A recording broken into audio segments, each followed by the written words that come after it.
अच्छा बेटा, हर बार की तरह से कल भी आपका टेस्ट होगा। टेस्ट में मैं आप लोगों को बता दूं, क्वेश्चन बाहर से आएंगे। ये आप मेरी पहले दिन से आदत देख रहे हो। यदि पढ़ाई वही दे दिए तो कोई फायदा नहीं।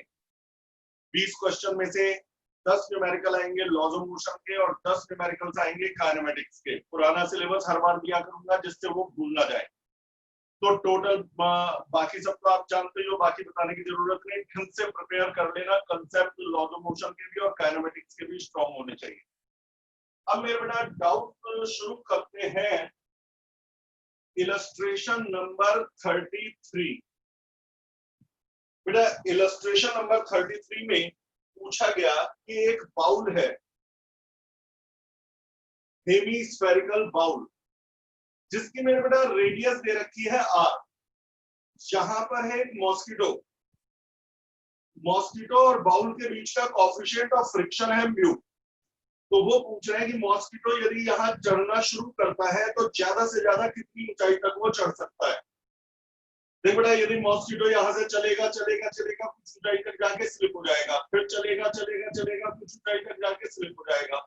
तो मान लो बेटा ये यहाँ आकर के स्लिप होता है, तो आपको बताना है कि भाई ये हाइट कितनी है, ये हाइट कितनी है, कितनी हाइट तक जाके स्लिप होता है। ठीक बेटा, मेरे बेटा यहाँ पर वेट है mg। वेट के कंपोनेंट होंगे। अब थीटा के अकॉर्डिंग मैं डिपेंड करेगा, मैं थीटा किसे मान रहा हूं, मैं थीटा इसे मान रहा हूं। यदि ये थीटा है तो मेरे बेटा ये क्या है, रेडियस, और ये है टेंजेंट।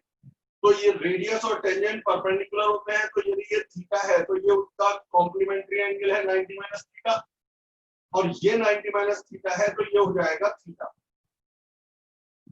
हॉरिजॉन्टल और वर्टिकल परपेंडिकुलर। तसल्ली से समझना, जितने भी डाउट है सारे हो गए एक लेक्चर में, बहुत बढ़िया। नहीं हुए तो कोई आफत नहीं आ रही, एक लेक्चर और ले लेंगे। तरीके से समझो। तो मेरे बेटा ये ध्यान से सुनो, मैंने इस एंगल को थीटा एज्यूम करा है, और यदि ये थीटा है तो ये 90 माइनस थीटा है, और ये 90 माइनस थीटा है तो ये थीटा है। अब ये थीटा हो गया तो ये होगा mg cos थीटा, और यहां होगा mg sin थीटा। ठीक है बेटा, इसके अलावा और कौन से फोर्सेस यहाँ पर काम करेंगे? तो सरफेस की नॉर्मल रिएक्शन, सरफेस को mg sin थीटा दबाएगा। देखो अभी तक इंक्लाइन प्लेन वालों में mg cos थीटा दबा रहा था। तो डिपेंड करता है, रट्टा नहीं मार सकते कि थीटा आपने कौन सा एंगल लिया है। तो मेरे बेटा ये सरफेस को दबा रहा है mg sin थीटा, जिसके कारण पैदा हो गई रिएक्शन। mg cos थीटा मच्छर को नीचे फिसलाना चाह रहा है, तो उसे रोक रहा है यहाँ पर फ्रिक्शन। ठीक बेटा, ये लिमिटिंग फ्रिक्शन है यदि, तो इससे आगे वो नहीं जा पाएगा। बस लिमिटिंग फ्रिक्शन की कंडीशन तक वो जा सकता है कि जब तक फ्रिक्शन इसे फिसलने से रोक सकता है, बस वहीं तक जा सकता है। इससे ऊपर जाएगा तो वो स्लिप हो जाएगा। चल भाई, अब मुझे बताना शुरू करो। बैलेंस्ड कंडीशन में आमने सामने के फोर्स इक्वल, क्योंकि ये फिसला नहीं है, रुका हुआ है, यहां तक वो बिना फिसले जा सकता है। तो R बराबर होगा mg sin थीटा के। पहली इक्वेशन, R हो गया mg sin थीटा के। नीचे कौन खींच रहा है? mg cos theta. और नीचे फिसलने से रोक कौन रहा है? Limiting friction. अब एक आधे स्टेप शॉर्टकट मार देते हैं, बस यही दो इक्वेशन सॉल्व करनी है आपको। लिमिटिंग फ्रिक्शन होता है बेटा म्यू आर, और r की वैल्यू है mg sin थीटा। तो ये mg cos theta equal to mu mg sin theta में mg से तो mg कट गया, तो म्यू आ जाएगा हमारा cos theta, mu tan theta हो जाएगा 1 म्यू। भाई इस इक्वेशन से tan थीटा निकालना, तो tan थीटा की वैल्यू आ गई, tan थीटा हो गया 1 mu. sin theta upon cos theta, tan theta हो गया 1 म्यू। अब लेकिन मुझे तो हाइट बतानी है। हाइट बतानी है, कोई मुश्किल बात नहीं। ये क्या है? रेडियस। रेडियस को स्मॉल आर लिया है, रिएक्शन को कैपिटल आर लिया है। अब थोड़ी देर के लिए रिएक्शन हटा देता हूं, कंफ्यूजन पैदा करेंगे। ये रेडियस है आर, ये हाइट है एच, तो ये बचेगी आर माइनस एच। ये बचेगा आर माइनस एच। ध्यान से देखते रहिए सारी चीजें, फालतू की कुछ चीजें यहां से हटाई जा रही हैं जिससे कि आपको वही दिखाई दे जो मैं चाह रहा हूं। पूरी रेडियस में से एच ऊंचाई तक चला गया, तो ये बचेगी r माइनस एच, ये है r, तो ये कितना होगा, नीचे की फिगर उड़ गई। बाकी बेटा पुरानी रिकॉर्डिंग चाहिए हो तैयारी करने के लिए टेस्ट की, मैं बता रहा हूँ सिलेक्शन हो जाएगा, जितना कंसेप्ट डीपली मैं करवा रहा हूँ आपका हो जाएगा। तो आपको मेहनत से रिवाइज करना है, और कोई वीडियो ओपन करवानी है तो मुझे सिर्फ बताना है। वीडियो लॉक कर रखी है मैंने, अनलॉक करने में 2 मिनट लगते हैं। तो मेरे बेटा ये मैंने फालतू की चीजें हटा दी, उनका काम हो चुका। अब सिर्फ मुझे बताइए, ये है r, ये है r माइनस एच, तो ये कितना होगा, तो ये होगा under root r square minus r minus h का whole square, hypotenuse square minus perpendicular square. आखिरी स्टेप, इस ट्रायंगल से tan थीटा कितना आता है, इस ट्रायंगल से tan थीटा आता है r minus h upon under root r square minus r minus h का whole square, r minus h perpendicular upon base. ये है tan थीटा, लेकिन tan थीटा तो मैंने अपनी कंडीशन से निकाला था 1 अपॉन म्यू। अब इसके बाद क्या करना है, जिसने भी डाउट पूछा था मेरे बेटा, इसे स्क्वायरिंग बोथ द साइड, जो कट रहा है काट पीट करके h की एक्सप्रेशन निकाल लेना। तो मेरे बेटा जो कंपटीशन की तैयारी कर रहा है उसके लिए h की एक्सप्रेशन निकालना कोई मुश्किल काम नहीं है, तरीका मैंने बता दिया। अच्छा, जरूरी नहीं कि हर बार सब लोगों ने थीटा ही से ही माना हो सकता है बेटा किसी ने सॉल्व करते समय थीटा ही से मान लिया हो, तो उनका tan थीटा म्यू आ जाएगा, लेकिन फाइनल आंसर वही आएगा। तो आप ये नहीं कह सकते कि नहीं कि हर बार इसे थीटा लेना है या इसे लेना है। आप बेटा पढ़े लिखे बच्चे हो, ये छोटी मोटी बातें सब गड़बड़ करती हैं, कुछ भी ले सकते हो कहीं भी, आंसर फाइनली एक ही आएगा, ये गारंटी। तो मेरे बेटा सॉल्व कर लेना, h के लिए एक्सप्रेशन निकाल लेना, वही आपका आंसर होगा।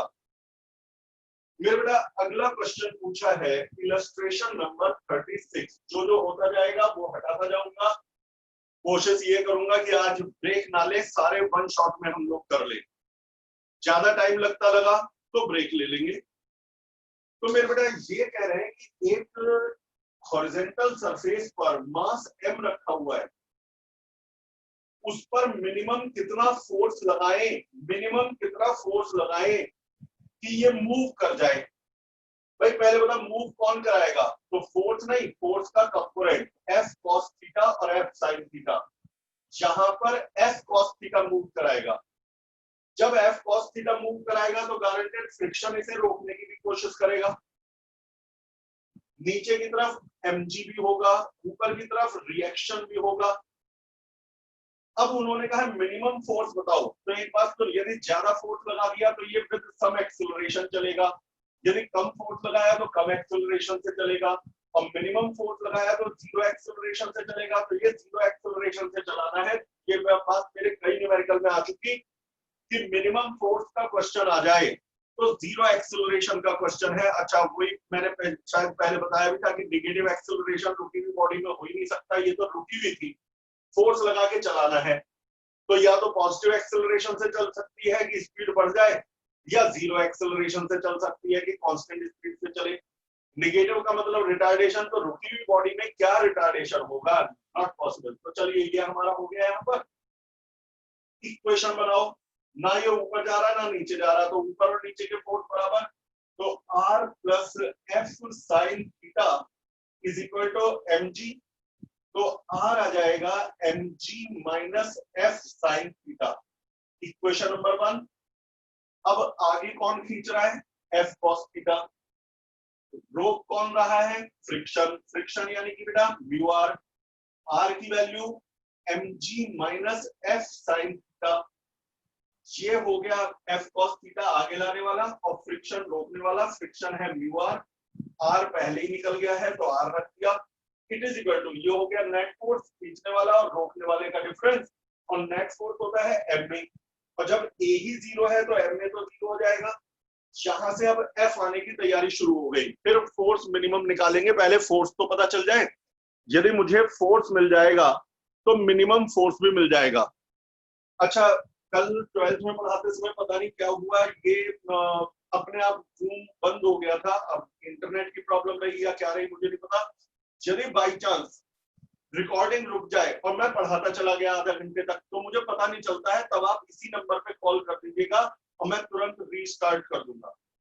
हो सकता है हो जाए बेटा, टेक्नोलॉजी है, गड़बड़ हो सकती है।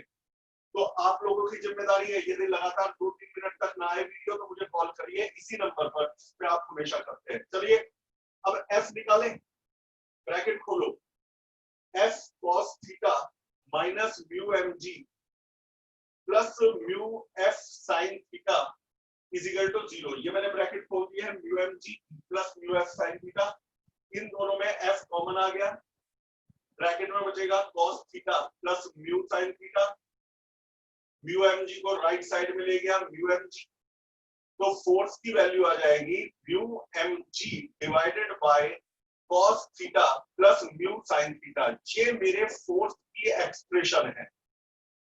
अभी ये फोर्स है, ये मिनिमम फोर्स नहीं है, मिनिमम तो मैं बताऊंगा कि थीटा कितना होना, भाई ये तो पता चले कितना एंगल पर हमें फोर्स लगाना चाहिए। तो एफ यदि मिनिमम है तो डिनोमिनेटर मैक्सिमम होगा, यानी बेटा cos theta plus mu sin theta maximum होगा, और यदि ये मैक्सिमम होगा तो इसका डिफरेंशियल 0 होगा। साफ सीधी सी बात, कोई भी चीज मैक्सिमम है तो डिफरेंशियल 0, तो इसका डिफरेंशियल cos थीटा का तो माइनस sin थीटा, और म्यू sin थीटा का डिफरेंशियल cos थीटा, तो cos का माइनस sin, sin का cos, mu is a constant, ये है इसका डिफरेंशियल, ये 0 होना चाहिए। इससे आ जाएगा sin theta is equal to mu cos theta, यानी कि tan theta is equal to mu. जब tan थीटा म्यू के बराबर होगा तब ये मैक्सिमम होगा, और जब ये मैक्सिमम होगा तो फोर्स मिनिमम होगा, यानी कि बेटा मिनिमम फोर्स के लिए tan थीटा म्यू के बराबर होना चाहिए। अब यदि tan थीटा म्यू के बराबर है तो sin थीटा और cos थीटा कितना है, तो एक ट्रायंगल बनाओ, मुझे बताओ tan थीटा म्यू तभी होगा जब परपेंडिकुलर म्यू हो और बेस बनो। तुम खुद सोचो, दिमाग लगाओ, मुझे tan थीटा से sin थीटा और cos थीटा निकालने हैं। एक तरीका तो है वो 8th वाले बच्चों का, 9th वाले बच्चों का, कि पहले 1 plus tan square theta is equal to sec square theta रख के sec थीटा निकालो, फिर रेसिप्रोकल से cos थीटा निकालो, फिर cos square theta plus sin square theta is equal to 1 से sin थीटा, वो लंबा प्रोसेस है। यदि मैं कहूं tan थीटा म्यू है तो परपेंडिकुलर को म्यू ले लो, बेस को 1 ले लो, हो गया tan थीटा म्यू, और यदि tan थीटा म्यू हो गया तो ये सही है, ये इसे ओबे कर रहा है। अब हाइपोटेनस क्या होगा, परपेंडिकुलर म्यू है बेस 1, तो ये होगा 1 plus mu square under root 1 plus mu square. ये अब इससे फायदा क्या, इससे sin थीटा और cos थीटा निकल जाएंगे। अब गौर से सुन, इसके आगे क्या करना है, मिटाने की जरूरत नहीं। जरा बताओ cos थीटा कितना हुआ इस ट्रायंगल से, 1 upon under root 1 plus mu square. तो मैं शॉर्टकट मार रहा हूं, cos थीटा की वैल्यू मैं यही रख रहा हूं, cos थीटा हो जाएगा 1 upon under root 1 plus mu square.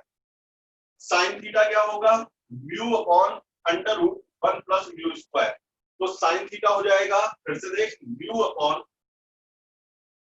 Under root 1 plus mu square. एक बार फिर से देख, फोर्स मैक्सिमम तब होगा जब ये मिनिमम हो, ये मिनिमम तब होगा, सॉरी फोर्स मिनिमम तब होगा जब ये मैक्सिमम हो, ये मैक्सिमम होगा जब डिफरेंशियल 0 हो, डिफरेंशियल 0 होगा जब tan थीटा म्यू हो, tan थीटा यदि म्यू है तो परपेंडिकुलर म्यू और बेस 1, तो hypotenuse under root 1 plus mu square.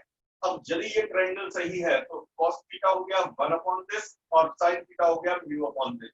तो मैंने उस फॉर्मूले में cos थीटा और sin थीटा की वैल्यूज रखी है। अब आंसर आ ही लिया समझो, आंसर से बस 2 स्टेप दूर है। बेटा माइक बंद करो, किसी का माइक ओपन है अपने आप ऑफ कर लो, नहीं तो मैं म्यूट मुझे करना पड़ेगा। तो ये आ गया। अब जरा देख फोर्स कितना आया, अब ये मिनिमम फोर्स निकल रहा है, mu M G divided by, इन दोनों में एलसीएम ले लो, under root 1 plus mu square, numerator में यहां से बचा 1, mu into mu, mu square, तो ये आ गया 1 plus mu square upon under root 1 plus mu square. Mu 1 plus mu square की पावर 1, 1 प्लस म्यू स्क्वायर की पावर हाफ। अब यदि ऊपर पावर 1 नीचे हाफ तो सब्ट्रैक्ट होकर के हाफ पावर बस बची, और हाफ का मतलब अंडर रूट, और यही आपका आंसर है। आई थिंक कि जितना एक्सप्लेनेशन जरूरी थी सारी कर दी। अच्छा पूरा देखा जाए तो क्या हुआ, मैंने फोर्स के कंपोनेंट करके इक्वेशन बनाई और फोर्स का फॉर्मूला निकाल लिया। फिर इसके बाद फोर्स मिनिमम चाहिए था तो डिनोमिनेटर मैक्सिमम होना चाहिए था, डिनोमिनेटर मैक्सिमम से डिफरेंशियल करके 0 रख दिया तो tan थीटा म्यू आ गया। tan थीटा से sin थीटा और cos थीटा निकाल लिए, चाहे फार्मूला से निकालो लंबा समय लगेगा या ट्रायंगल बना के निकाल लो कम समय लगेगा। sin थीटा और cos थीटा जब आ गए तो फोर्स के फॉर्मूले में sin थीटा और cos थीटा को पुट कर दिया। तो ये हमारी इलस्ट्रेशन नंबर 36 की कंप्लीट हुई। अब इलस्ट्रेशन 36 के बाद ये वाली गई इलस्ट्रेशन नंबर 44। मेरे बेटा इलस्ट्रेशन 44 में क्या कह रहे हैं देखते हैं।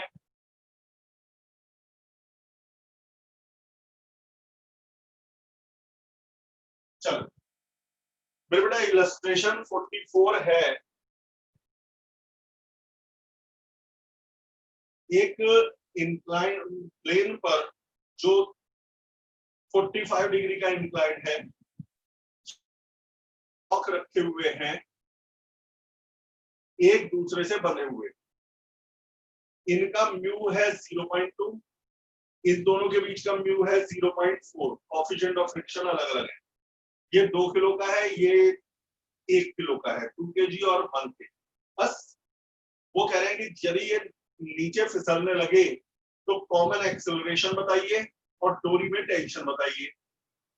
सबसे आसान चीज क्या है, पहला भाई मैं तो हमेशा बच्चों से कहता हूं कि कोई भी न्यूमेरिकल इस तरह का हो टेंशन एक्सेलरेशन का, पहला काम होता है कि जितने भी फोर्सेस यहां लग रहे हैं उन सारे फोर्सेस को मार्क करा जाए और फिर इक्वेशन बनाई जाए। That's all. तो पहले इसका फोर्स mg sin थीटा यानी कि बेटा 2g sin 45, ये वाला फोर्स 2g cos 45, यहां पर रिएक्शन R1 या N1, कुछ बच्चों को एन की आदत है। इसके अलावा यहां पर वेट का कंपोनेंट 1g sin 45, यहां वेट का कंपोनेंट 1g cos 45, यहां की रिएक्शन R2। अब इसके बाद क्या रह गए, वेट हो गए। अब फ्रिक्शन, जब ये नीचे फिसलेगा तो यहाँ पर फ्रिक्शन 1 इसे रोकेगा और ये फिसलेगा तो इसे फ्रिक्शन 2 रोकेगा। मेरे सारे फोर्स बना दिए, वेट के कंपोनेंट हो गए, इसके वेट के कंपोनेंट हो गए, डोरियों में टेंशन हो गई, रिएक्शन हो गई। अब मैं देखो करना शुरू करता हूँ, 2 इक्वेशन बनाऊंगा, पहले इसकी फिर इसकी। दोनों के दोनों एक साथ बंधे हुए हैं, सेम एक्सेलरेशन से आ रहे हैं तो ये दोनों में सेम है। चल भाई बनाना शुरू कर। इसकी इक्वेशन, नीचे लाने वाला force 2g sin 45 minus T रोक रहा है, ये खींच रहा है, टी रोक रहा है, और माइनस फ्रिक्शन 1, फ्रिक्शन 1 होगा म्यू आर, म्यू है 0.2, थोड़ा शॉर्टकट मारेंगे म्यू, और आर क्या है R1, R1 2g cos 45 के इक्वल एंड अपोजिट है, 2g cos 45 के इक्वल एंड अपोजिट है। आ गया नीचे खींचने वाला फोर्स, रोकने वाले दोनों फोर्स माइनस हो गए, फ्रिक्शन को सीधे म्यू आर लिख दिया, म्यू की वैल्यू 0.2, आर की वैल्यू 2g cos 45। ये है नेट फोर्स, और नेट फोर्स होता है ma, mass 2 acceleration a। First equation ready. Second equation, नीचे खींचने वाले फोर्स, एक तो टेंशन और दूसरा 1g sin 45।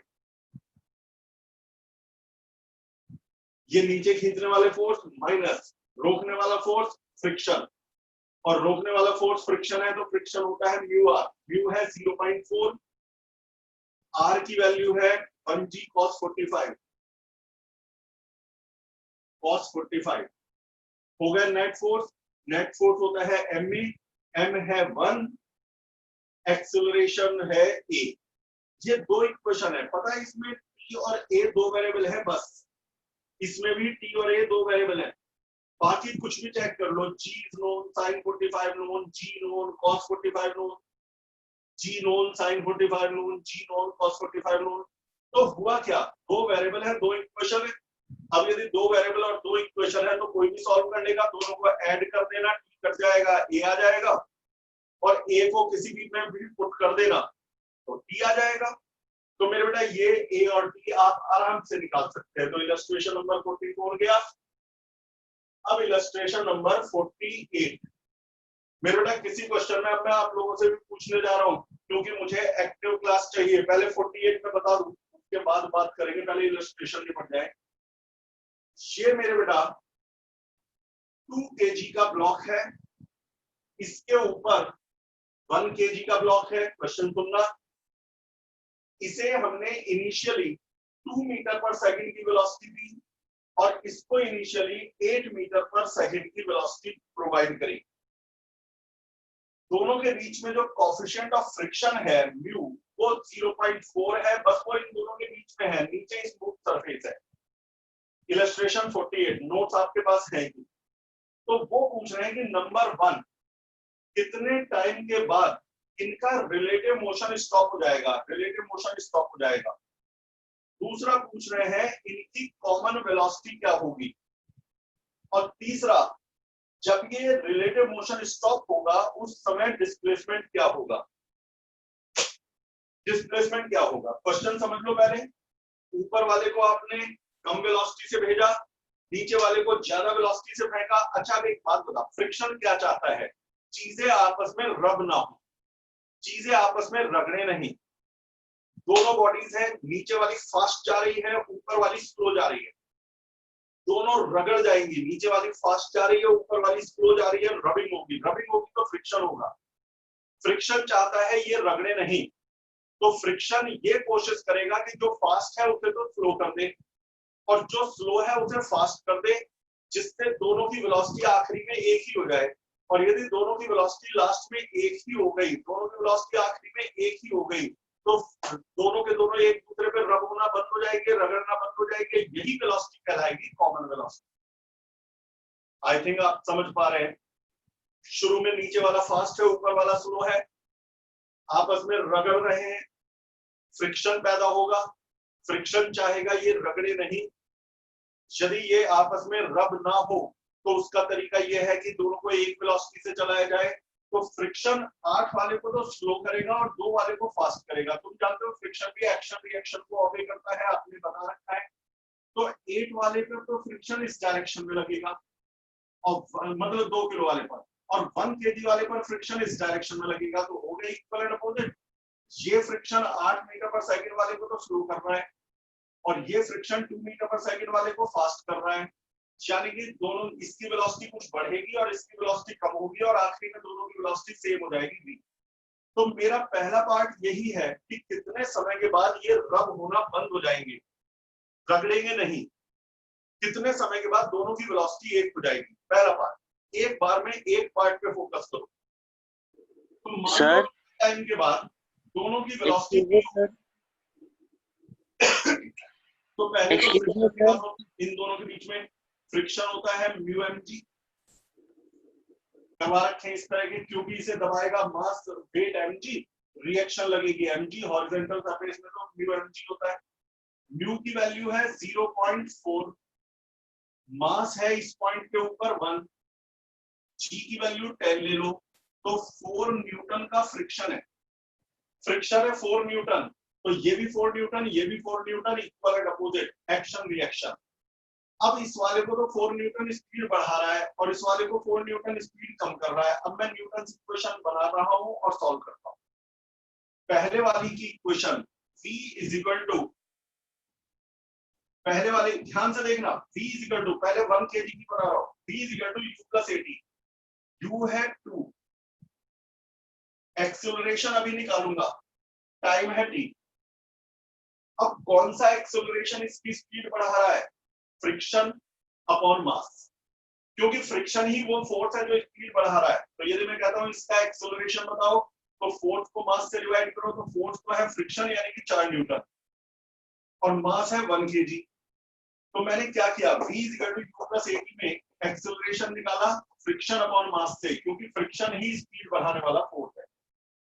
दूसरे की इक्वेशन बनाओ अब 2 किलो वाले की, V = U - 80, क्योंकि इसमें रिटार्डेशन होगा, फ्रिक्शन इसे स्लो कर रहा है, तो U तो है 8 - 80।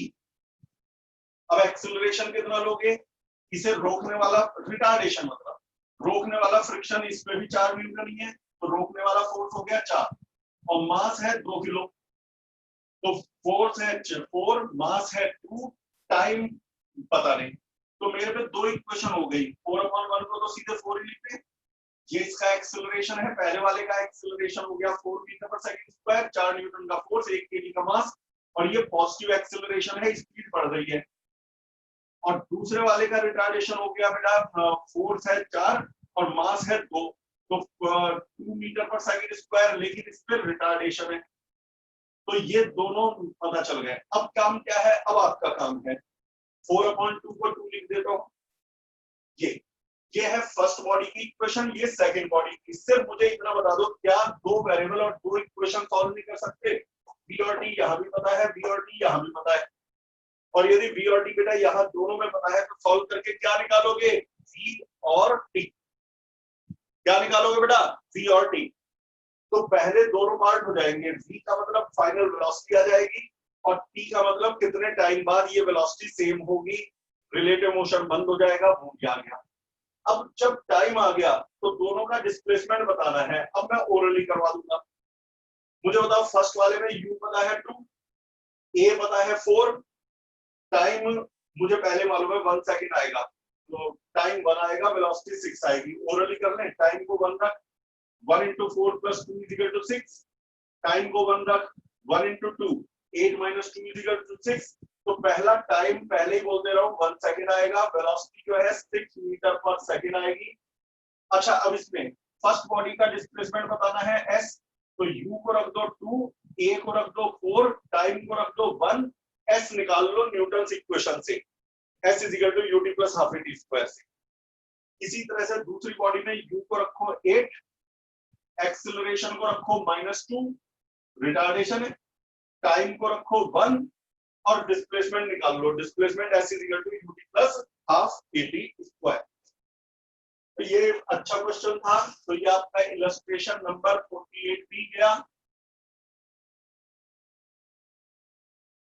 Illustration number 48।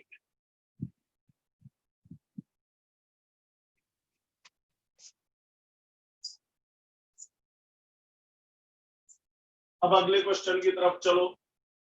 देखिए, अब ये हमारे सारे इलस्ट्रेशंस के डाउट्स हो चुके हैं, जितने भी अब तक मेरे पास आए थे वो सब मैंने करवा दिए। अब आते हैं हम क्वेश्चंस पर। जो आपने एक्सरसाइज 1 से डाउट भेजे हैं सेक्शन ए से, उनको शुरू करा जाए। मेरे बेटा, पहला क्वेश्चन नंबर 2, क्वेश्चन नंबर 2 में है कि एक बॉडी की इनिशियल वेलोसिटी है 2 मीटर पर सेकंड टुवर्ड ईस्ट, और फोर्स लग रहा है 2 न्यूटन टुवर्ड नॉर्थ।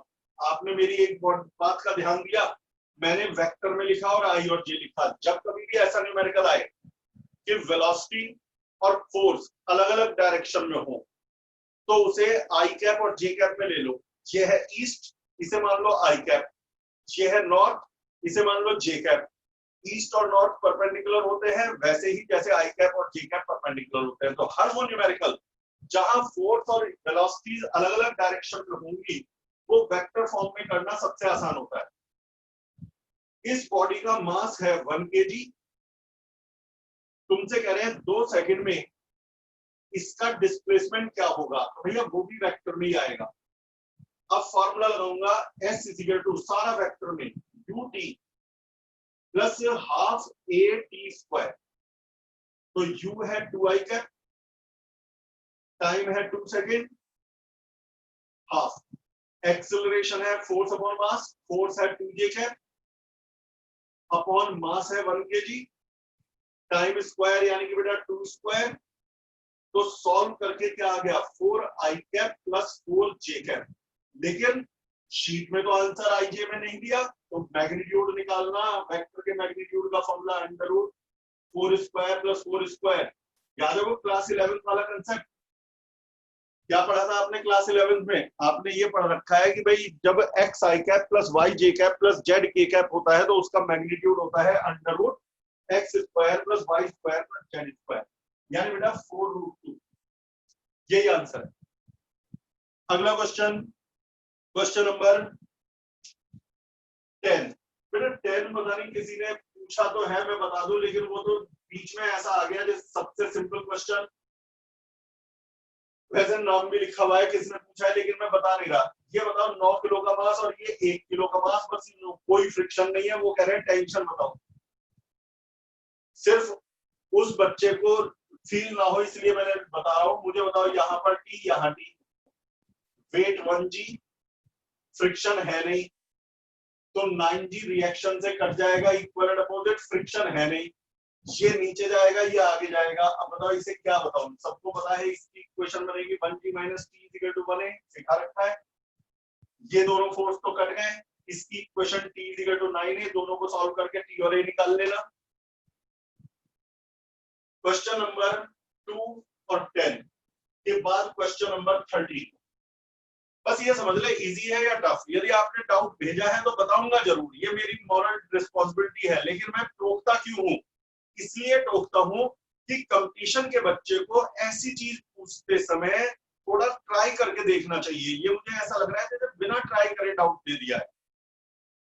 मेरे बेटा क्वेश्चन नंबर 13, बाकी सब ठीक है। एक स्प्रिंग है, उससे 2 मास बंधे हुए हैं, एक 10 किलो का और एक 20 किलो का, 10 और 20। वो कह रहे हैं हमने 200 न्यूटन फोर्स लगाया। यदि इसका एक्सेलरेशन किसी समय 12 मीटर पर सेकंड स्क्वायर है तो इसका एक्सेलरेशन बताओ।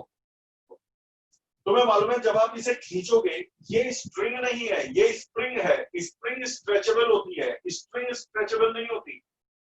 जब आप इसे खींचोगे ये इनर्शिया से रुका रहना चाहेगा, आप इसे फोर्स लगाओगे ये रुका रहना चाहेगा, तो बीच की स्प्रिंग फैल जाएगी। जब स्प्रिंग फैल जाएगी तो वो अपनी ओरिजिनल कंडीशन में वापस आने के लिए रीस्टोरिंग फोर्स पैदा करेगी। ये रीस्टोरिंग फोर्स स्प्रिंग को नेचुरल लेंथ में लाना चाह रहे हैं। अब इक्वेशन क्या बनेगी? एक इक्वेशन इसकी बनेगी और एक इक्वेशन इसकी बनेगी। इसकी इक्वेशन है F इक्वल टू ma, यानी कि 10 इंटू 12 मतलब 120 न्यूटन। F तो निकल गया, स्प्रिंग का रिस्टोरिंग फोर्स। अब इसकी इक्वेशन, इसे आगे खींच रहा है 200, पीछे खींच रहा है रिस्टोरिंग फोर्स जो है 120। तो आगे खींचने वाला फोर्स, पीछे खींचने वाला फोर्स, दोनों फोर्स का डिफरेंस नेट फोर्स, और नेट फोर्स आप जानते हो ma होता है। तो मास है 20, एक्सेलरेशन है a डैश। तो सॉल्व करके a डैश आ जाएगा, तो कोई वेरिएबल ही नहीं है। तो इतना हिंट आई थिंक काफी है।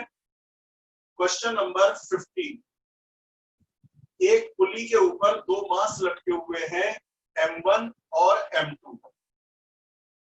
m1 और m2। इनिशियली ये सिस्टम रेस्ट पर है। जब आपने इसे छोड़ा तो छोड़ते ही ये नीचे गिरा, ये ऊपर भागा। तो उनका क्वेश्चन ये है कि m1 यदि 1.4 मीटर गिरा 2 सेकंड में, यदि ये इतने मीटर इतने सेकंड में गिरा, तो बताइए m1 अपॉन m2 क्या है? हिंट दे देता हूं मैं, इतने में ही आ जाएगा समझ में, क्योंकि आपके कंसेप्ट क्लियर करवा रखे हैं। जरा फटाफट बताना, इसमें क्या क्या मालूम है? s मालूम है, u मालूम है और t मालूम है। जिस बच्चे को s, u और t मालूम है तो a निकालना, एक्सेलरेशन निकालना मुश्किल काम नहीं है। s equal to ut plus half a t square लगाना, s को रखना 1.4, u 0 है तो ut तो गया half a t square, t square का मतलब 2 स्क्वायर। इससे एक्सेलरेशन आ जाएगा 0.7, 2 से 2 कट गया और एक 2 नीचे चला गया, 0.7 मीटर पर सेकंड स्क्वायर। ये है इसका एक्सेलरेशन। अब इसे हटा दो, डिस्टेंस और टाइम का काम खत्म। अब हम अपने क्वेश्चन पर आते हैं। एक्सेलरेशन ये जा रहा है 0.7 एक्सेलरेशन से नीचे, ऑब्वियसली फिर ये ऊपर जाएगा उतने ही एक्सेलरेशन से 0.7। अब इसका सारा काम निपट गया। अब हम बनाएंगे इक्वेशन। ये है m1g टेंशन, m2g और टेंशन। जरा इक्वेशन बना करके बताइए। ये डाउनवर्ड जा रहा है तो m1g minus t, m1g minus t is equal to m1 into 0.7 m1a, इसकी इक्वेशन t माइनस m2g, हाँ नीचे जा, हाँ ऊपर जा रहा है, सही तो लिख दिया, t minus m2g is equal to m2a, यानी कि m2 इंटू 0.7, दोनों को ऐड कर दो, ऐड करोगे तो minus T plus T cut गया, बचेगा m1 माइनस m2 इंटू जी, कॉमन ले लिया, g को रख दो 10 या 9.8 जो आपका मन करे, इन्हें ऐड करोगे तो m1 प्लस m2 इंटू 0.7। अब मैं काम खत्म कर रहा हूं, ब्रैकेट खोलना, ब्रैकेट खोलने के बाद m1 एक तरफ ले जाओ, m2 दूसरी तरफ ले जाओ, फिर इसके बाद m1 अपॉन m2 निकाल लो। जब इसमें m1 और m2 के सिवा कुछ भी नहीं है तो m1 अपॉन m2 निकालना बहुत आसान काम रहेगा। तो ये डाउट क्या आपका, क्वेश्चन नंबर 15, 13 हो गया था, 13 हो गया, हाँ ये 13 और 15। नेक्स्ट डाउट,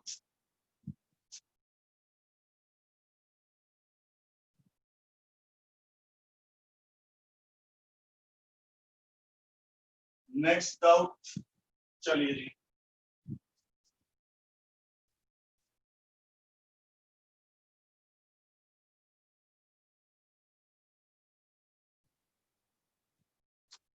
थर्टीन और 15 के बाद आया क्वेश्चन नंबर 16। बेटा क्वेश्चन नंबर 16 में कह रहे हैं एक ट्रक है जिसका मास है 10,000 किलो, वो जा रहा है 20 मीटर पर सेकंड की स्पीड से, एक कंटेनर से लगातार इस पे सैंड डाली जा रही है और सैंड डाली जा रही है 5 किलोग्राम पर मिनट के हिसाब से, हर मिनट 5 किलो रेत इस पर गिर जाती है। तो यहीं से आपका क्वेश्चन शुरू होता है कि यदि हर मिनट 5 किलोग्राम सैंड इसके ऊपर गिरेगी तो बताइए कांस्टेंट वेलोसिटी मेंटेन करने के लिए कितना फोर्स लगाना पड़ेगा। मुझे पहले मैं लॉजिक बता रहा हूं, इतने मार्कर में कर दूं, इतने लॉजिक बता दूं। आप एक बात बताओ, जैसे जैसे इसके ऊपर सैंड गिरेगी, रेत गिरेगी, इसका मास बढ़ना शुरू हो जाएगा, और यदि मास बढ़ना शुरू हो जाएगा तो ये स्लो होने की कोशिश करेगा। अब यदि आप चाहते हो कि ये स्लो ना हो, ये स्लो ना हो, तो आपको हर हाल में एक्स्ट्रा फोर्स लगाते रहना पड़ेगा जिससे ये चलता रहे, फ्रिक्शन वगैरह है नहीं। तो अब आप बताओ कि बेटा क्या हो रहा है, इस पे लगातार रेत गिर रही है, ये भारी होता जा रहा है, भारी होने के कारण स्लो होने की टेंडेंसी है, हम स्लो होने नहीं देना चाहते, और जब स्लो नहीं होने देना चाहते तो हम सीधी सी बात है इस पर एक्स्ट्रा फोर्स लगाएंगे, वही फोर्स बता रहा है। तो क्या क्या हमें दे रखा है, एक तो वेलोसिटी दे रखी है और ये दे रखा है dm अपॉन dt, इसे कहते हैं rate of change of mass, dm upon dt। लेकिन पर मिनट, मिनट कोई ऐसा यूनिट थोड़ी है, 5 किलोग्राम पर मिनट था तो मिनट को 60 सेकंड लिख दिया, अब ये आ गया 5/60 किलोग्राम पर सेकंड, dm किलोग्राम में, dt सेकंड में, मास चेंज होने का रेट। अब फोर्स कैसे निकालोगे, तुम्हें मालूम है फोर्स होता है dp/dt, यानी कि dmv/dt। अब इस दिए गए न्यूमेरिकल में वेलोसिटी तो 20 से ना बढ़ रही ना घट रही, तो वेलोसिटी कांस्टेंट है, जबकि मास लगातार बढ़ता जा रहा है, तो मास वेरिएबल है, जो वेरिएबल है उसका डिफरेंशियल होगा, जो कांस्टेंट है वो बाहर आ जाएगा। तो फोर्स हुआ dp/dt, p हो गया mv, वेलोसिटी चली गई बाहर और फॉर्मूला आ गया vdm/dt। इसमें v की वैल्यू 20 रख दो, dm/dt की वैल्यू 5/60 रख दो, सॉल्व करके जो आंसर आए वही आपका फोर्स है। क्वेश्चन नंबर 17 में कह रहे हैं कि बेटा एक ब्रांच है या रोप है, उसके नीचे एक बंदर लटक रहा है, मंकी, ठीक है बेटा, और वो बंदर 40 किलो का है, पता नहीं वन मानुष है क्या, 40 किलो का बंदर, खैर चल, और इस डोरी की जो इस ब्रेकिंग स्ट्रेंथ है, ब्रेकिंग स्ट्रेंथ है वो दे रखी है 600 न्यूटन, यानी 600 न्यूटन होते के साथ ही डोरी टूट जाएगी, 600 न्यूटन से ज्यादा यदि फोर्स लगा तो डोरी टूट जाएगी।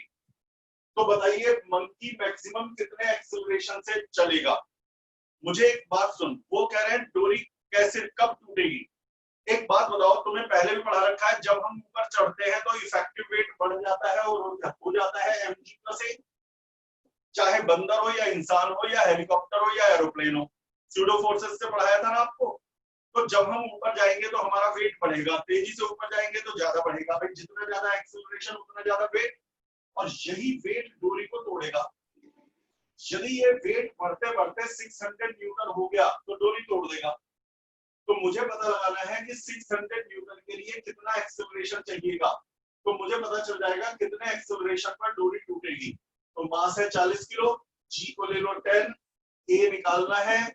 तो मेरे बेटा 10 plus A is equal to 600 upon 40 यानी 60/4, 30/2 15 आ गया। तो एक्सेलरेशन आ गया 5 मीटर पर सेकंड स्क्वायर। कई बच्चे कहेंगे सर शीट पे तो आंसर जो सही टिक लगा हुआ है वो 6 लगा हुआ है, आपने क्वेश्चन ध्यान से नहीं पढ़ा। उन्होंने कहा था इन 4 ऑप्शन में से किस ऑप्शन में डोरी टूटेगी। तो क्या सिर्फ 5 मीटर पर सेकंड स्क्वायर के एक्सेलरेशन पर ही टूटेगी? मेरे बेटा 5 से ज्यादा हर एक्सेलरेशन पर डोरी टूटेगी। यदि इसने एक्सेलरेशन 6 किया, 7 किया, 8 किया, 5.1 भी किया तो डोरी तोड़ देगा। अब उसमें 5 वाला ऑप्शन ही नहीं है, उसमें 6 वाला ऑप्शन है, 6 मीटर पर सेकंड स्क्वायर का एक्सेलरेशन। तो 6 मीटर पर सेकंड स्क्वायर के एक्सेलरेशन पे जरूर टूटेगी, क्योंकि 5 से ऊपर हर एक्सेलरेशन सही आंसर है डोरी तोड़ने के लिए।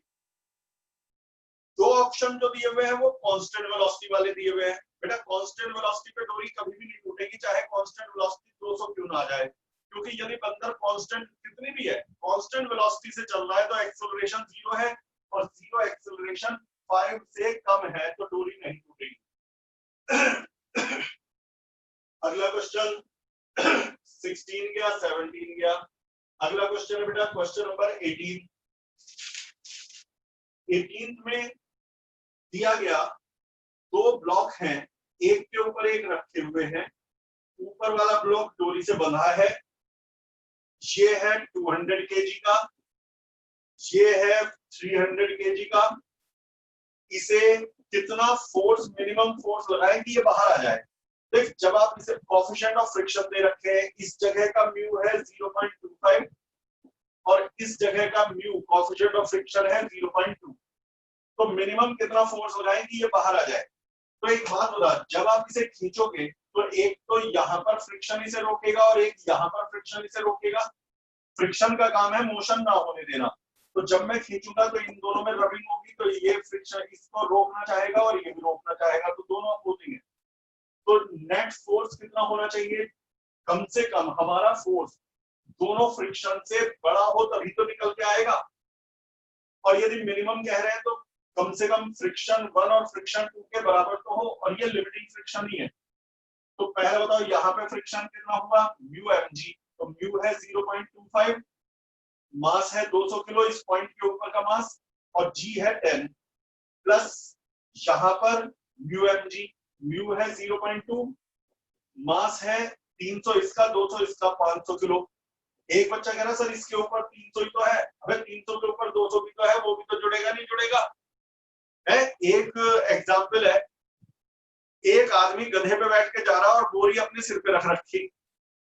तो दूसरे ने पूछा कि ये बोरी अपने सिर पे क्यों रख रखी? तो उसने कहा कि गधा और बेचारा कितना बोझ उठाएगा।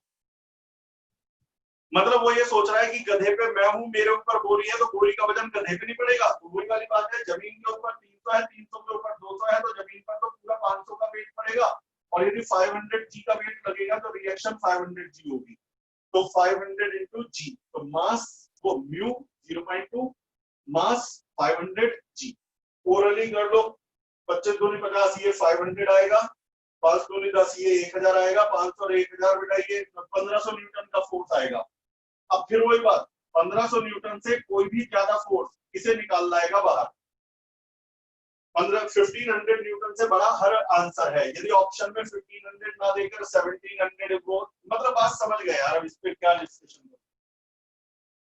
क्वेश्चन नंबर 18 के बाद आया 19। 19 थोड़ा लंबा है, उसे मैं करूंगा पहले छोटा क्वेश्चन ले लूं जो यहाँ आ जाए। 19 अभी रोक रखा है, 2 मिनट बाद कराऊंगा। Question number 20। क्वेश्चन नंबर 20 में मेरे से कहा एक इंक्लाइन प्लेन है बेटा, 30 डिग्री का इंक्लाइन प्लेन, उस पर एक ब्लॉक रखा है 2 kg का। कोएफिशिएंट ऑफ फ्रिक्शन है 0.7, ये रेस्ट पर है। यदि ये रेस्ट पर है तो फ्रिक्शन बताओ। मेरे बेटा सारी फ्रिक्शन की थ्योरी लगा देना। कुछ बच्चों ने कहा कि सर नीचे खींचने वाला फोर्स तो mg sin थीटा यानी 2g sin 30, इधर वाला फोर्स 2g cos 30, रिएक्शन और फ्रिक्शन, भाई फिसलने से फ्रिक्शन रोक रहा होगा। एक दो बच्चों ने क्या गड़बड़ करी कि जितना फोर्स दबाएगा उतनी रिएक्शन होगी, तो रिएक्शन हो गई 2g cos 30 और फिर म्यू आर लगा दिया। बेटा गलत है। आप ये बताओ, मैंने पढ़ा रखा है friction is the self adjusting force, friction अपने को बदल सकता है। म्यू mg तो मैक्सिमम फ्रिक्शन है। अब एक बात सोच के बताओ, इसे नीचे 2 kg को नीचे कौन खींच रहा है? 2g sin 30। यदि ये नीचे खींच रहा है और ये चल नहीं रहा तो यानी फ्रिक्शन इसी के बराबर है। यहां पे क्वेश्चन आता है म्यू mg cos थीटा क्यों नहीं? मेरे बेटा जब बॉडी रुकी होती है तो वो स्टैटिक फ्रिक्शन होता है, और स्टैटिक फ्रिक्शन कांस्टेंट नहीं वेरिएबल है। रुकी हुई बॉडी में म्यू mg या म्यू mg cos थीटा या म्यू आर नहीं लगाते। जितना फोर्स खींचना चाह रहा है उतना ही फ्रिक्शन रोकना चाह रहा है, सीधा प्रिंसिपल। 2-3 दिन पहले थ्योरी पढ़ाई थी आपको। तो बस इसका आंसर होगा 2g sin 30। क्वेश्चन नंबर 21, अगला डाउट 20 भी गया। Question number 21, next doubt. ये कह रहे हैं कि एक यहां पर ब्लॉक है 10 kg का, यहां पर ब्लॉक है 5 kg का, कोएफिशिएंट ऑफ फ्रिक्शन है 0.2, इसके ऊपर मिनिमम कितना मास रख दे कि सिस्टम रेस्ट पर रहे? भाई ये नीचे जाना चाह रहा है, ये राइट जाना चाह रहा है, हमने वेट रख के दबा देना है जिससे चले ना। ये भी रेस्ट पर रहे, ये भी रेस्ट पर रहे। रेस्ट पर रहेगा, नीचे की तरफ 5g सारे फोर्स, इधर की तरफ टेंशन, इधर की तरफ टेंशन, इधर की तरफ फ्रिक्शन। यहाँ पर 10 प्लस mg क्योंकि 10 किलो के ऊपर 5 m मास और रख दिया है, और रिएक्शन। बस अब मुझे बताते चले जाओ, आंसर इतने में ही आ जाएगा। ये रुका हुआ है, ये रेस्ट पर है। यदि ये रेस्ट पर है तो t is equal to 5g, first equation t is equal to 5। ये भी रुका हुआ है तो t is equal to friction, आमने सामने बराबर। अब यदि ये मिनिमम मास रखना है तो लिमिटिंग फ्रिक्शन से रोकिए। बाउंड्री कंडीशन, लिमिटिंग फ्रिक्शन क्या होता है? Mu R. म्यू है 0.2, आर किसके बराबर है? 10 प्लस mg। 10 प्लस mg ने दबाया, उतनी रिएक्शन लगी, तो आर हो गया 10 प्लस mg। सेकंड इक्वेशन, अब t इसके भी बराबर है, t इसके भी बराबर है, तो दोनों को इक्वेट कर दो, तो 5g is equal to 0.2 10 plus mg। G cut गई, जी कट गई तो मास आ जाएगा, तो इससे आपको मास मिल जाएगा। ये गया 21 क्वेश्चन। अब 2 डाउट आपके रह गए हैं, दोनों को बताता हूं मैं, और कल का टेस्ट बढ़िया तरीके से प्रिपेयर करना बेटा। याद रखना 19 और 25, इन्हें भी मिटा देता हूं। 19 और 25, 19, 25, 19, 25, कभी मैं ही भूल जाऊं कौन से थे।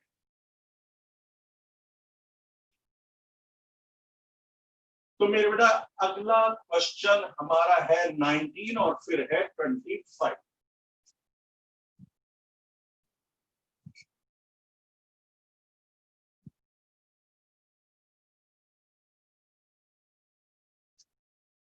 चलिए जी, तो क्वेश्चन नंबर 19 अब उठाया जाए।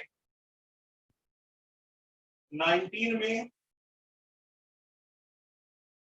कहा गया कि एक इंक्लाइन प्लेन है 45 डिग्री का, 45 डिग्री का रफ इंक्लाइन प्लेन। ये भी वही इंक्लाइन प्लेन है, 2 पार्ट है, तभी मैंने इससे पहले मैंने रोक दिया था कि अब बाद में तसल्ली से पूरा बोर्ड खाली करके कराऊंगा। ठीक है, 45 डिग्री का, म्यू की वैल्यू है 0.5 यानी कि हाफ। म्यू की वैल्यू है 0.5 यानी कि हाफ। क्वेश्चन शुरू होता है यहां से, हमने इसे v वेलोसिटी से ऊपर प्रोजेक्ट किया, मान लो s डिस्टेंस आगे जाकर के ये रुक गया, v वेलोसिटी से फेंका और ये यहां जाके रुक गया, फ्रिक्शन वगैरह ने सबने मिलकर रोक दिया। फिर ये रुका नहीं, रेस्ट से फिसलना शुरू हुआ और जमीन पर v डैश वेलोसिटी से वापस आ गया। तो बताइए v अपॉन v डैश कितना है? v वेलोसिटी से गया था, रुक गया और फिर वो वापस फिसल के आया v डैश वेलोसिटी से। यदि ये फ्रिक्शन ना होता तो फिर मैं कहता कि एनर्जी कंजर्वेशन के हिसाब से पहले सारी काइनेटिक पोटेंशियल में बदल गई और पोटेंशियल फिर काइनेटिक में बदल गई, तो जितनी वेलोसिटी से जाता उतनी से ही वापस आता। लेकिन यहाँ है फ्रिक्शन, फ्रिक्शन एनर्जी को हीट बना करके वेस्ट कर देता है, यानी कुछ एनर्जी इसकी लॉस हो जाएगी, जितनी वेलोसिटी से भेजा है उतने से नहीं वापस आएगा, ये कम वेलोसिटी से वापस आएगा। तो वही आपको बताना है कि v और v डैश का रेशियो क्या है, यानी कितनी वेलोसिटी से गया कितने से आया उसका रेशियो। सिंपल क्वेश्चन है। जब ये ऊपर जा रहा था तो उस समय एक तो mg sin थीटा नीचे की तरफ लग रहा था कंपोनेंट, और friction mu mg cos theta लग रहा था नीचे की तरफ। भाई बता, मोशन है upward, mg sin theta downward, motion है अपवर्ड, फ्रिक्शन डाउनवर्ड, और friction mu mg cos theta बहुत न्यूमेरिकल में लिया है। mg cos थीटा सरफेस को पुश करता है तो रिएक्शन होती है mg cos थीटा, और रिएक्शन mg cos थीटा तो limiting friction mu mg cos theta. तो रिटार्डेशन कॉज करेगा ये फोर्स रिटार्डेशन का कारण है, और इसे मास से डिवाइड कर दे तो रिटार्डेशन आ भी गया, ये है इसका रिटार्डेशन। तो मास से मास कट गया, आंखों के सामने से हट गया, ये है। अब इसकी इक्वेशन बनाओ, थर्ड इक्वेशन लगाओ, v square is equal to u square by final velocity 0 initial velocity v square is equal to u square minus 2as। a क्या रखूंगा? a रखूंगा, g कॉमन ले लो, ब्रैकेट में sin theta plus mu cos theta, final velocity 0 initial velocity v, retardation s 2as। तो इससे v square की value आ जाएगी 2g sin theta plus mu cos theta into s। It is my first equation. अब इस पर आओ, जब ये नीचे आ रहा है तो कौन सा फोर्स इसे नीचे ला रहा है? इसको नीचे ला रहा है फोर्स mg sin थीटा, यानी ग्रेविटी का कंपोनेंट। नीचे लाने वाला फोर्स, रोकने वाला फोर्स फ्रिक्शन। जब ये नीचे आएगा तो फ्रिक्शन ऊपर लगेगा, फ्रिक्शन की डायरेक्शन तो मोशन के अपोजिट है, mu mg cos theta.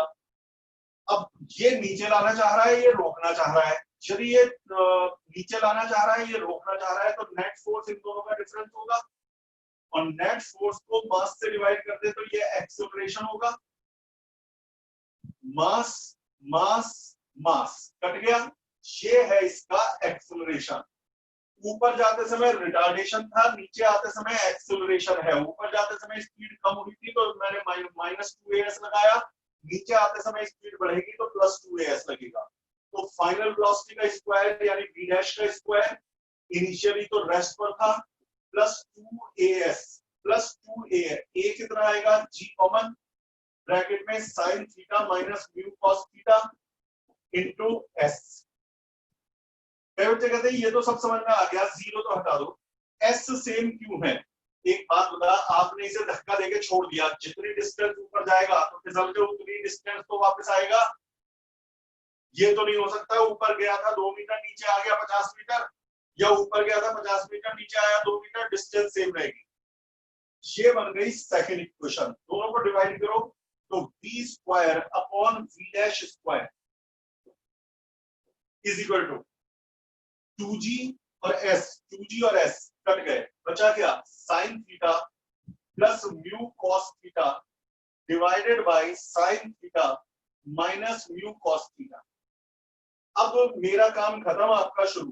Theta को रखना 45 डिग्री दोनों में, म्यू को रखना half, theta 45 mu half, theta 45 theta 45 mu half, theta 45। Right side में सब कुछ नोन है, जब सब नोन है तो v अपॉन v डैश का स्क्वायर आ जाएगा।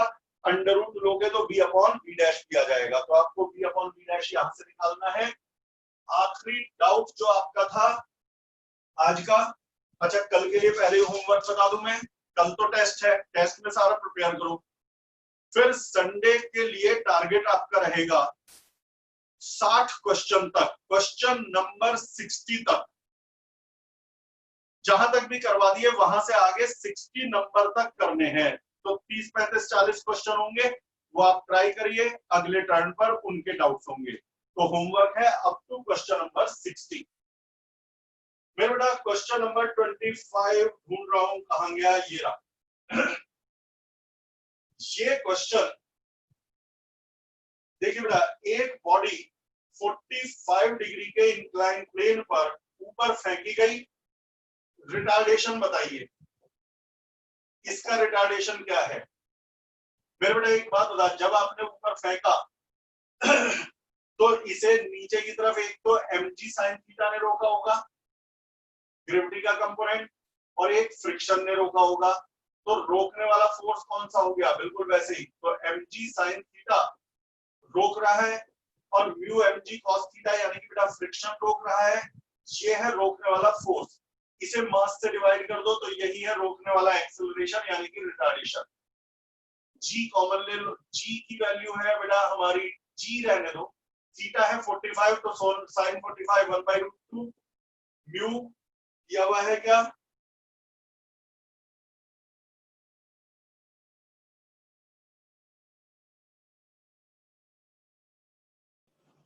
कॉल नहीं है बेटा, तो म्यू की वैल्यू है हाफ, g को g रहने दो, cos 45 फिर 1/√2, तो इसमें g/√2 कॉमन आ गया, ब्रैकेट में बचेगा 1 प्लस हाफ यानी कि 3/2। यही आंसर है। देखो बेटा तुमने देखा है शीट के अंदर बहुत ही ऑलमोस्ट एररलेस है, लेकिन एक आध जगह टाइपिंग फॉल्ट माइन्यूट सी हो सकती है, तो मुझे जहां तक लग रहा है इस क्वेश्चन का आंसर शायद मिसप्रिंट है, करेक्ट कर देना बस। और शायद इसीलिए ये डाउट भी आया होगा, नहीं तो ये डाउट बहुत आसान था आप लोगों के लेवल के हिसाब से। तो यहीं पे रोकता हूँ बेटा, वन शॉट में मैंने जितना करवा सकते थे सारा करा दिया। कल है टेस्ट, ईमानदारी से मेहनत से, और जो टेस्ट नहीं देगा ये बात याद रखो, उसके लिए पनिशमेंट मैंने सोच रखी है। वीडियो तुम्हें मालूम है पब्लिकली मैं ओपन तो करता ही नहीं, लॉक रहती है। जो बच्चा टेस्ट मिस करेगा उसे पूरे 3 दिन तक कोई वीडियो या उसका लिंक नहीं भेजा जाएगा, फिर आप देख लेना। ये मेरी सजा है, क्यों, और कोई सजा तो दे नहीं सकता ना। वीडियो मैं अटेंडेंस लूंगा, कौन कौन टेस्ट दे रहा है, जो नहीं देगा उसको यही सजा है। फिलहाल बाय बाय, कल सुबह मिलते हैं अपने ही टाइम पर टेस्ट देने के लिए।